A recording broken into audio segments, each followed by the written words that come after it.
नमस्कार और स्वागत है मेरे YouTube चैनल पर।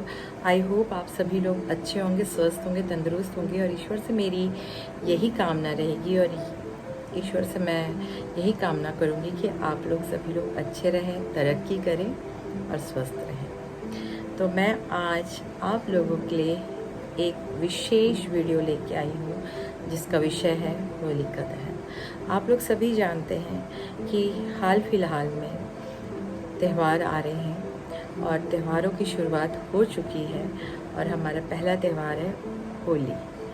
होली के बारे में मैं आप लोग से कुछ बातें शेयर करूंगी, साझा करूंगी जो मुझे नॉलेज है।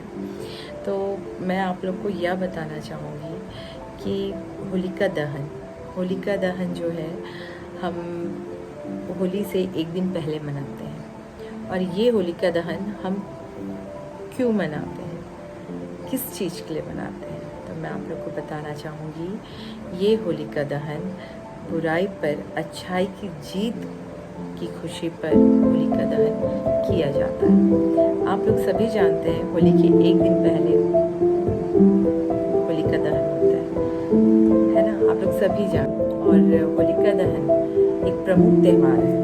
आप सभी जानते हैं होलिका दहन एक प्रमुख त्यौहार है और यह त्यौहार होलिका दहन जो है, यह त्यौहार बुराई पर अच्छाई की जीत का प्रतीक है। तो हम यह त्यौहार बुराई पर अच्छाई की जीत के प्रतीक के कारण हम यह होलिका दहन का त्यौहार मनाते हैं।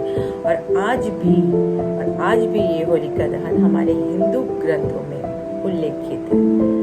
आप लोग सभी जानते होंगे कि आज भी ये हमारे हिंदू ग्रंथों में उल्लेखित है।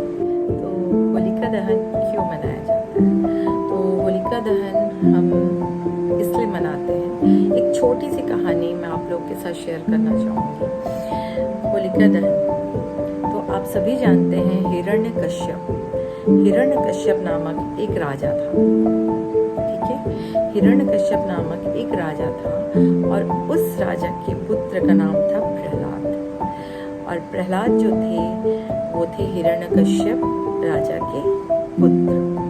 और हमारे प्रहलाद जी जो थे वो प्रहलाद जो विष्णु भगवान के भक्त थे और वो इस तरह से उनकी पूजा करते थे। विष्णु भगवान के इतने बड़े भक्त थे कि हिरण्यकश्यप को वो पसंद नहीं आते थे। हिरण्यकश्यप का कहना था कि प्रहलाद जो उनका पुत्र है वो सिर्फ इनकी पूजा करे, ना कि भगवान विष्णु की पूजा करे।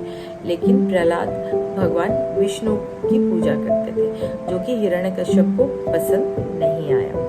और होलिका नामक, और जिनका नाम होलिका है, वो है हिरण्यकश्यप की बहन। और ये थी होलिका हिरण्यकश्यप की बहन, जिनको वरदान मिला था कि वो आग में नहीं जल सकती थी।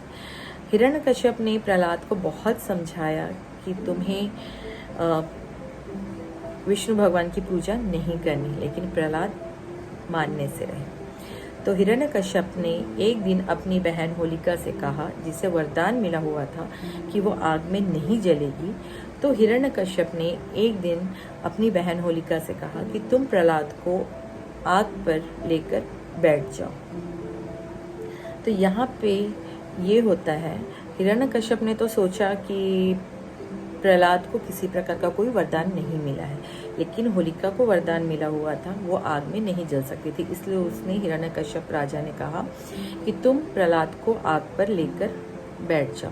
और ठीक इसी तरह होलिका ने प्रहलाद को आग पर लेकर वो उसे बैठ गई।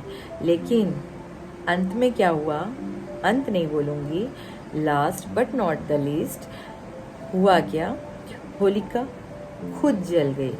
होलिका जो थी, जो हिरण्यकश्यप की बहन थी, वो खुद जल गई और प्रहलाद बच गए। तो हम यहाँ पे कह सकते हैं बुराई पर अच्छाई की जीत हुई। जो भी व्यक्ति किसी भी इंसान का बुरा चाहता है, उसके साथ बुरा ही होता है, उसके साथ अच्छा कभी नहीं होगा। इसलिए हम सभी लोगों को किसी के लिए कभी भी बुरा नहीं सोचना चाहिए। अगर सामने वाला व्यक्ति अगर हमारे बारे में बुरा सोचता है तो हमें उसके लिए बुरा नहीं सोचना चाहिए। हम जितनी भी अच्छाई करेंगे वो हमारे आने वाले कल के लिए अच्छा होगा।